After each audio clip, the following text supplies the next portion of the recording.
మనోరాబాద్ మండలంలో పట్టపగలే విచ్చలవిడిగా అక్రమంగా మట్టి రవాణా చేస్తుంటే రెవెన్యూ అధికారులు రాత్రిపూట నిద్ర లేక పట్టపగలే ఆఫీసులో నిద్రపోతున్నట్టుగా వ్యవహరిస్తున్నారని పలువురు ఆరోపిస్తున్నారు.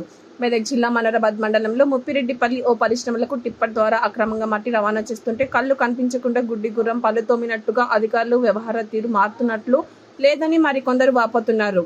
రెవెన్యూ అధికారులకు జీతాల కంటే బచ్చాలు ఎక్కువగా ఉన్నాయని, అందుకే మిట్ట మధ్యాహ్నం టిప్పర్ల ద్వారా అక్రమ మట్టి రవాణా ఓ పరిశ్రమలకు జరుగుతుంటే కళ్ళు మూసుకుని ప్రభుత్వం ఇచ్చిన కుర్చీని మర్చిపోయి ప్రభుత్వ ఆదాయానికి గండి కొడుతున్నారు.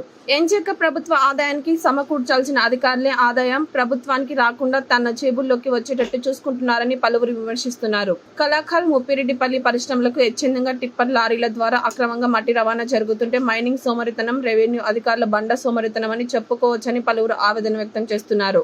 మట్టి మాఫియాపై రెచ్చిపోతున్న రోజు రోజుకు మట్టి మాఫియాదారులు పలువురిపై దాడికి దిగిన విషయం రెవెన్యూ అధికారులకు తెలిసిన విషయం ఉండి కూడా దగ్గరుండి పట్టపగలి ఈ మట్టి మాఫియాకు వత్తాసు పలుకుతున్నారు అనే విషయం పలువురిలో విమర్శలు గుప్పిస్తున్నాయి. ఇప్పటికైనా జిల్లా కలెక్టర్ చిత్తశుద్ధి ఉంటే మట్టి మాఫియాపై కొరడా విధించాలని, లేదంటే మనోరాబాద్ రెవెన్యూ అధికారుల నుండి మామూలు పుచ్చుకుంటున్నట్లు వెలుగులోకి వస్తాయని పలు ప్రశ్నలు గుప్పిస్తున్నారు.